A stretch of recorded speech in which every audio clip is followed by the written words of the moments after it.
Imagination is the cornerstone of human potential. Those three simple words encapsulate a profound truth. Our lives are shaped by the visions we dare to dream. From the moment a child imagines taking their first steps to the heights of human achievement, imagination fuels progress, creativity, and resilience. It allows us to see beyond the mundane, to design lives filled with purpose and wonder.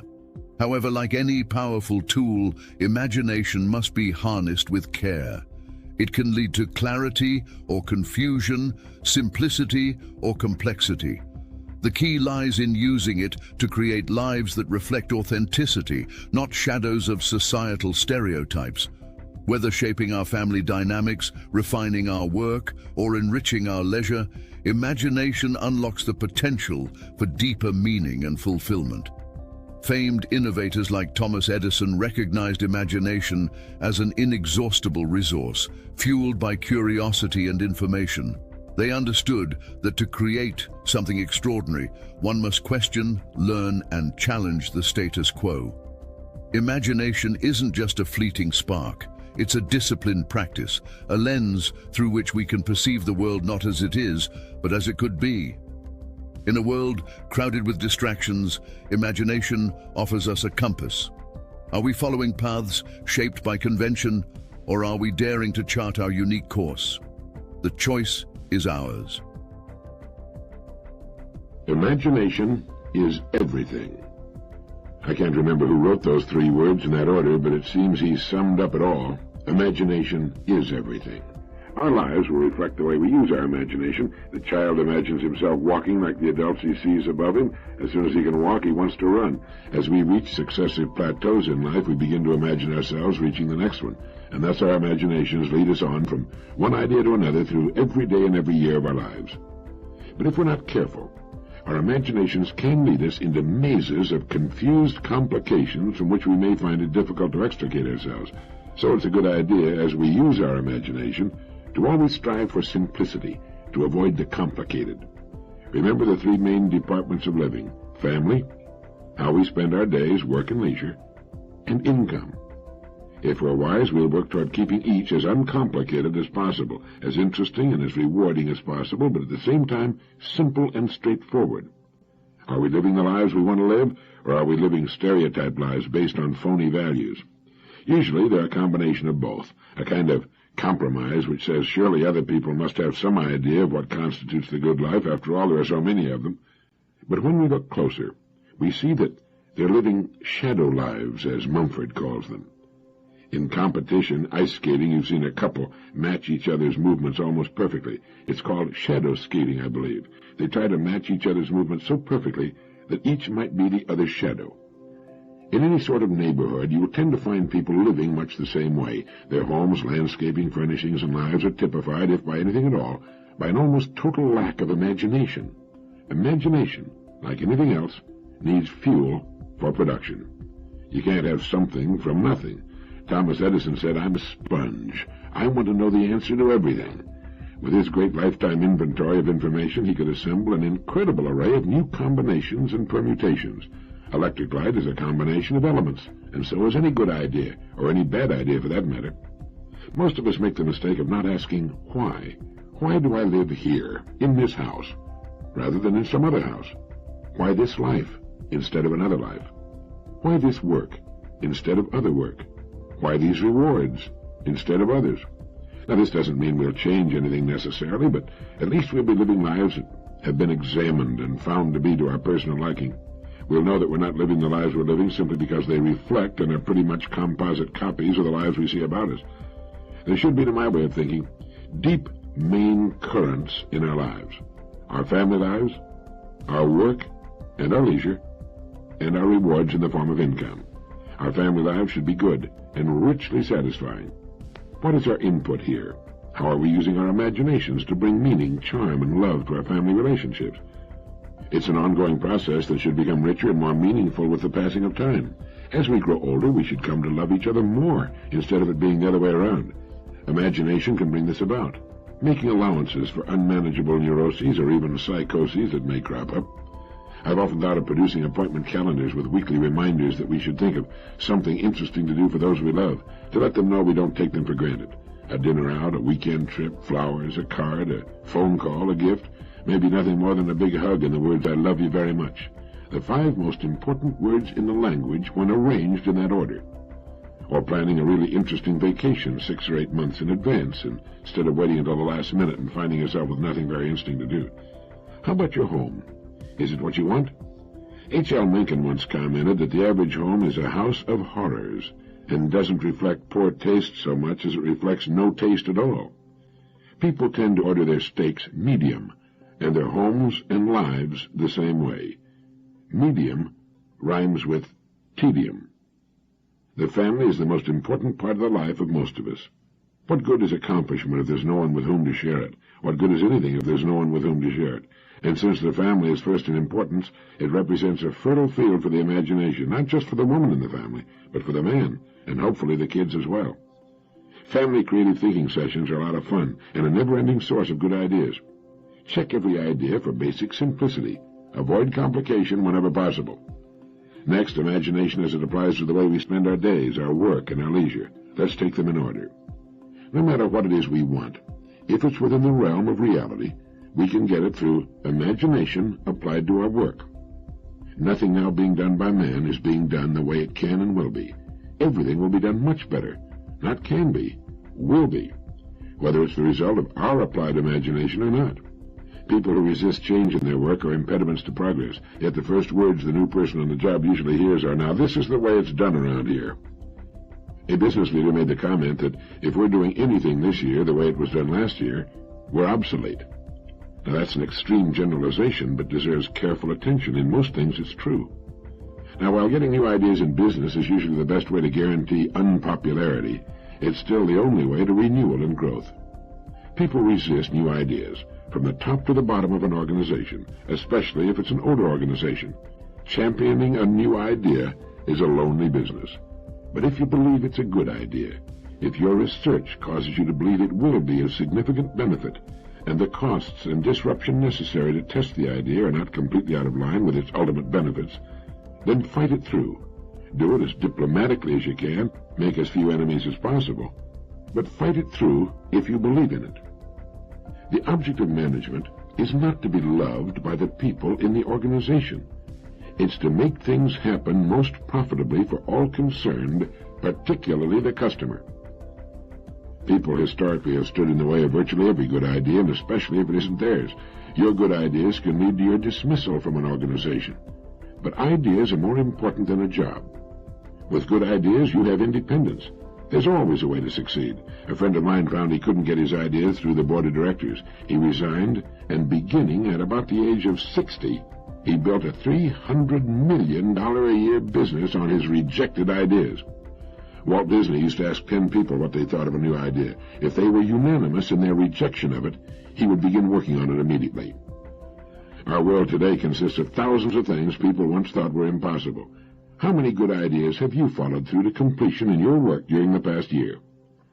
A business whose very beginning and success were based on innovative imagination will become a muddle of stodgy convention with a few years of good profits. You know, Arnold Palmer's success as a truly great golfer was based on his ability to never try to play it too safely, too cozy. He was never foolhardy, but he would try the more testing shot when others would have played it safe. He lost some tournaments as a result, but he won a great many, and achieved world fame and respect, too.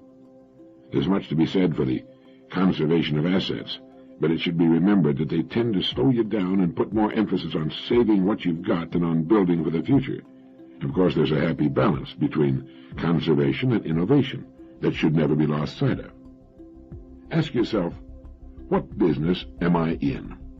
What is its purpose? How does it contribute to the well-being of mankind? And how can I make it better? Not how can we produce more necessarily. We have almost overproduced ourselves into a world junk pile. In trying to produce more and more, many businesses have lost sight of real quality. Quantity became the god, with a small increment of profit on mountain ranges of units, gadgets, shiny junk that fell apart when the purchaser got it home, knobs that broke or fell off, buttons that came off, toys that couldn't stand the strain of being unwrapped. towering mountain ranges of shiny, worthless junk, none of it worth our time, let alone our money. There's a rapidly growing avant-garde that will one day represent the majority of the population, that is determined to buy quality, and they'll go to any country to get it. We can satisfy this growing, discriminating market now and in the years ahead. Many of our fastest-growing companies are proving it. But it means going back to the old verity. Quality first, quantity second. Both can be achieved through human imagination, the most incredible agency ever to appear on Earth. It all comes back to what we want, and more importantly, what we want to be as persons. A good profit and a steady growth is all that we need in business. We don't have to shoot off the top of the page. But the chances of truly spectacular growth are better via quality through imagination than through quantity for quantity's sake. It makes no difference whether it's a yo-yo or an automobile. Over the long haul, quality will win out. If the size must be reduced to maintain price and improve quality, we should make it smaller. There's always a way through imagination. You know, each of us has a gold mine between his ears. If he fails to mine the gold, well, that's his business. But it's there, all that we could want, and much more. Now, as to input, we should never stop building our store of information. We can never get an idea without raw material, which is information and application. If there's real talent there too, so much the better, but talent has a way of developing with hard application, daily application, perspiration, long hours of study and deep thought. Become a sponge for information that applies to what you do. Read everything you can find on the subject. Build a fine library of books that are filled with the ideas of others on your specialty, whatever it may be. You know, my wife is a great cook. She must have 30 cookbooks. People who say they're great cooks without ever reading the ideas of others are kidding themselves. I know a writer who refuses to read the works of other writers. He's never amounted to much. Great painters have always learned more from other painters than they did from nature, and they still do. Somerset Maugham laboriously copied the style of writers he admired. I mean, he would sit and copy page after page of the actual words they wrote, so that he could learn how they wrote. He then wrote the stories he wanted to write, with a marvelously finished skill. If we're in management, we can learn from the masters in management. Rohr Hibler and Replogel's book on management, and the new Dow Jones-Irwin book, The Enjoyment of Management by John Price, are a couple of good ones to study. You know, when I first started in radio, I listened carefully to the country's best and highest-paid radio personalities. They had learned their skills through many years of hard work. I learned a great deal from them. All I had to do was turn on my radio and listen. Frank Sinatra learned his amazing breath control from Tommy Dorsey, and every great performer who ever lived has had a model or models he or she studied and admired and wanted to emulate. How about you? The person who thinks he doesn't have to study his craft, art, or profession is a pompous fool, and his chances of ever amounting to much are very slim indeed. A never-ending taking in of the best thoughts of the best people in the field of our choice is the best assurance that we will never stagnate, never stop producing. Paracelsus wrote, "Thoughts are free and are subject to no rule. On them rests the freedom of man, and they tower above the light of nature. For thoughts give birth to a creative force that is neither elemental or sidereal. Thoughts create a new heaven, a new firmament, a new source of energy from which new arts flow. When man undertakes to create something, he establishes a new heaven, as it were, and from it the work that he desires to create flows into him. For such is the immensity of man that he is greater than heaven and earth." He went on to write, "The child is still an uncertain being, and he receives his form according to the potentialities that you awaken in him. If you awaken his ability to make shoes, he'll be a shoemaker. If you awaken the stone cutter in him, he'll be a stone cutter. And if you summon forth the scholar in him, he will be a scholar. And this can be so because all the potentialities are inherent in him. What you awaken in him comes forth from him. The rest remains unawakened, absorbed in sleep. We are born to be awake, not to be asleep." And then he wrote, "Therefore, man, learn and learn, question and question, and do not be ashamed of it. For only thus can you earn a name that will resound in all countries and never be forgotten." Hope is one of the loftiest emotions we can experience, for whenever we lack hope, our fruits will also be lacking. He who knows nothing loves nothing. He who can do nothing understands nothing. He who understands nothing is worthless. But he who understands also loves, notices, sees. The more knowledge is inherent in a thing, the greater the love. Everything lies in knowledge. From it comes every fruit. Knowledge bestows faith, for he who knows God believes in him. He who does not know him does not believe in him. Everyone believes in what he knows. Everyone believes in what he knows. And there's your answer to the question, why is there so little belief in anything today? It's because we believe in what we know, and most people don't try to really know anything. Do you know where I got those great quotations of Paracelsus? From the book The Nature of Man, which I recommended in Direct Line 1. People who say they don't have time for reading, research, and study had better find time or throw in the towel. There's no other way to make it over the long haul. You can't make wine without grapes. There must be input if there's to be output. A time spent each day in study will produce a never-ending stream of interesting, imaginative ideas we can apply to our work. It will also confer upon us a very precious thing, freedom, complete independence. We can live where we please, earn the income we desire, and have a wonderful life through the systematic development of our imaginations. Imagination is everything. What applies to our work also applies to our leisure, our hobbies, avocations. If we play golf or tennis, it's much more enjoyable if we play well. Again, a systematic, never-ending study of the game or sport will keep our ability and enthusiasm growing over the years. We don't have to become obsessed with it or be a professional, but it's great to develop confidence and a real facility for the fun we enjoy: boating, fishing, skiing, flying, tennis, golf, bridge, whatever it is. It's more fun if we're fairly good at it. Working at our hobbies gives us the rest we need from the problems at work and at home. It helps us live in balance with a minimum of friction. You know, scientists are in agreement that the old biblical admonition is correct when it says, "He that is slow to anger is better than the mighty, and he that keepeth his spirit is greater than he that taketh a city." If we can catch the vision that life is lived from within out, that it's not so much what happens around us or to us as what happens in us that counts, we can set our own pace, live our own lives, meet situations and people objectively without fear or resistances, and we can become healthier and as prosperous and happy as we want to be. Anyone who knows anything about mechanics knows that friction is the enemy. Steel wheels on rails reduce friction almost to the vanishing point, and an enormous, almost unbelievable load can be moved great distances with surprisingly little power. I had dinner in a restaurant in San Antonio the other night at the top of that great tower that was built for the Hemisphere, and the owner of the restaurant told me that that entire thing turns with a 1.5 horsepower motor. Steel, frictionless balls working on steel rails. We can do the same by reducing friction from our lives. The more friction, the slower we must move with greater effort. Some men in medical research go so far as to say that man has within him a health-maintaining force sufficient to keep him alive and healthy almost indefinitely, if it were not for the destructive effect of uncontrolled emotions.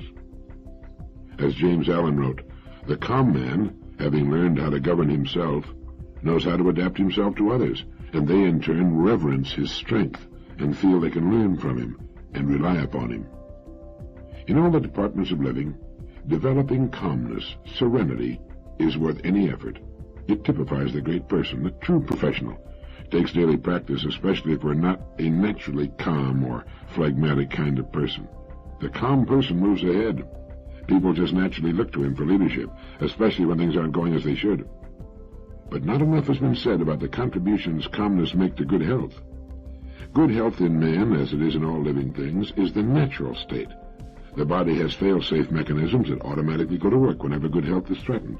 Ill health comes more often from emotional stress than anyone even dares to guess. Friction is the culprit. Developing serenity, a calm, peaceful attitude toward others, our work, and our goals will work wonders in the response we'll get. So we should calm down, slow down, and with a little discrimination as to what we allow to get through to us, we can do much more and enjoy ourselves much more with much less friction and effort. When we wake in the morning, there are 1,000 distractions poised to get at us as we go through the day. They clamor at us in sound and sight. They're frantic, frenetic. They implore, they importune, they threaten, they cajole. If we'd let them, they'd keep us spinning like confused tops. We need to put a sentry at the door to our consciousness and look at the credentials of that which would enter. We can suffer from inner pollution, too. We should be choosy what we let enter our consciousness, as choosy as we are about the furnishings in our homes. A great educator once said something to the effect that the most interesting people are the people with the most interesting pictures in their minds. If you will think of the things that clamor for your attention as paintings, waiting to hang on your walls, you can become very selective. A salesman was talking to a farmer who was very much interested in what he was selling. They were standing in the shade of a tree near the house when the sound of the telephone's ringing reached them. The farmer made no attempt to leave. Finally, the salesman mentioned that the phone was ringing, and the farmer commented that he'd had that thing installed for his convenience, not for anyone else's, and went on with the conversation.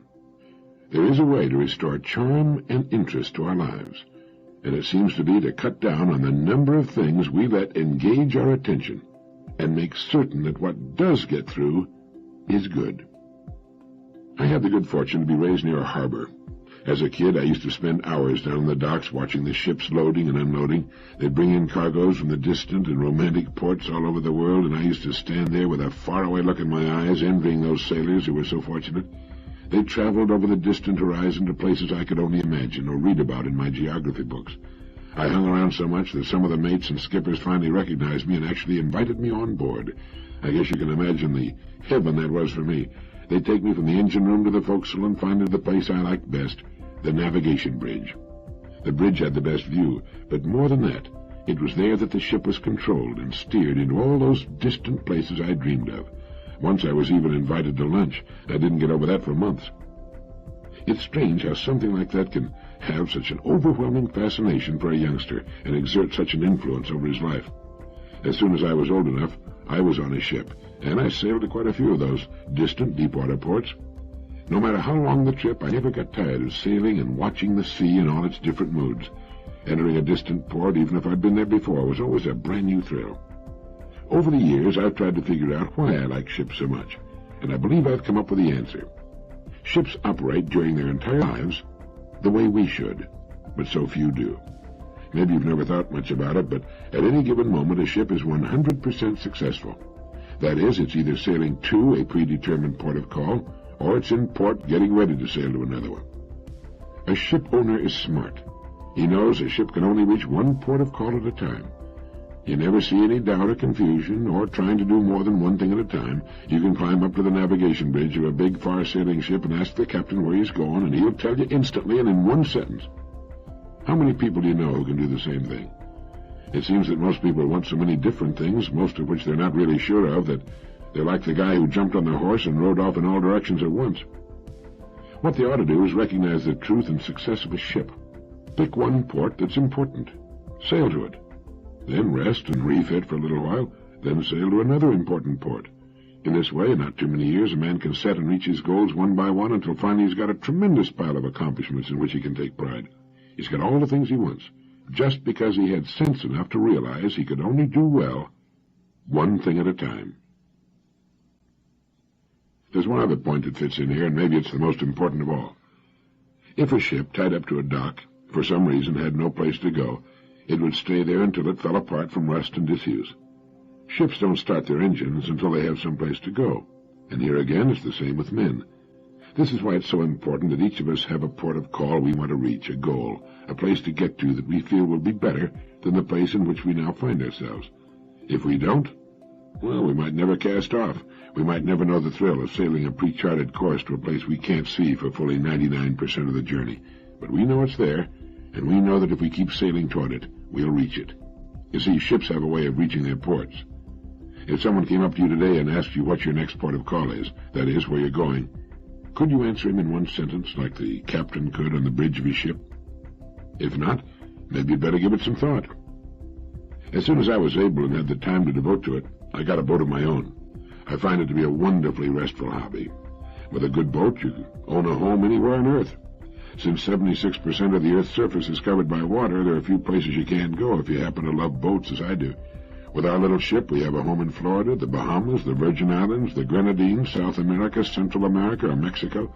It can take us wherever we want to go, with no packing and unpacking, with our meals when we want them, and good fishing and swimming along the way.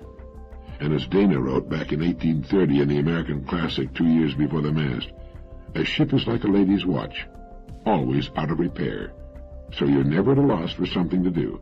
There are always a dozen things waiting to be done. It makes for an interesting, busy hobby, with lots of fresh air and sunshine. It's especially good in the winter when you can't play golf up north. The great William James, in his Principles of Psychology, defined genius as little more than the faculty of perceiving in an unhabitual way. In his essay on habit, he referred to habit as the flywheel of society. It's what keeps us doing what we've been doing in the past. It makes us fear change regardless of the present condition of our lives. And the genius, as defined by Dr. James, seems to be that rare bird who knows that change is not only good, but inevitable. He anticipates the inevitable. He's perhaps what makes change inevitable. He habitually looks at everything about him in an unhabitual way. He takes nothing for granted.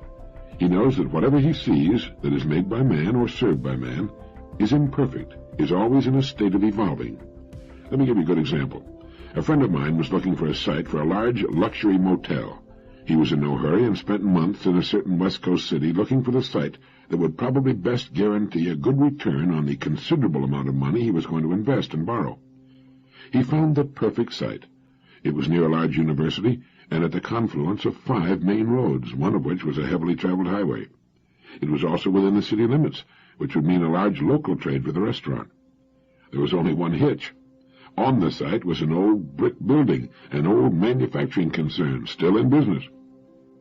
Well, he called on the owners of the business and told them what he wanted to do. Since the city had, over the years, grown around the old building, he pointed out that it would be to their benefit to sell him the property at a price many times the land's original value and build themselves a new, more modern plant in a less congested area. Well, they saw the sense of his plan and a way to pick up nearly $500,000 for their property and closed the deal. He razed the old building and built his beautiful new motel. Later, he discovered that many people in the motel business had looked upon that site as ideal for their purposes, but had written it off because it was already occupied. He saw it not with the old brick manufactory on it, but instead with his beautiful new motel sitting there. He had looked at that corner in an unhabitual way. Everybody benefited, including the community, by his genius. I think each of us can greatly increase the value of his life by taking to heart Dr. James' definition of genius, by looking at things about us, in our home, and particularly in our work, with new eyes, with the eyes of creation. We can form the habit of seeing things not as they are, but as they perhaps will be, as they could be, as our changing world will insist they be in the future. Our lives are full of old brick buildings that have stood there for too long. We just don't see them anymore, or if we do, we just assume they'll always be there, and maybe they always will, if we don't do something about them. In case the idea impressed you as much as it did me, here's Dr. William James' definition of genius again. You might want to remember it. Genius is little more than the faculty of perceiving in an unhabitual way. Speaking of Dr. William James, he also had something to say about the interesting phenomenon known as second wind. In his essay on vital reserves, he points out that everyone knows what it is to start a piece of work, mental or physical, feeling stale, and we know what it is to warm up to a job. But before too long, we feel the first signs of fatigue. As Dr. James put it, we have then walked, played, or worked enough, so we desist. We simply quit. This sort of fatigue forms a kind of barrier behind which the great majority of people live and work. But if an unusual necessity forces us to press onward, as James put it, a surprising thing happens. The fatigue gets worse up to a certain critical point. Then gradually or suddenly, it passes away, and we're fresher than before. We have evidently tapped a level of new energy, a second wind, masked until then by the fatigue obstacle we usually obey. In fact, we may find that we have third and fourth winds. The phenomenon occurs in cases of mental activity as well as physical, and in exceptional cases we may find beyond the very extremity of fatigue, distress, stores of ease and power we never dreamed ourselves to own. It's evident that we have stockpiled reserves of energy that are ordinarily not called upon, but that may be called upon, deeper and deeper strata of power, ready for use by anyone who probes so deeply.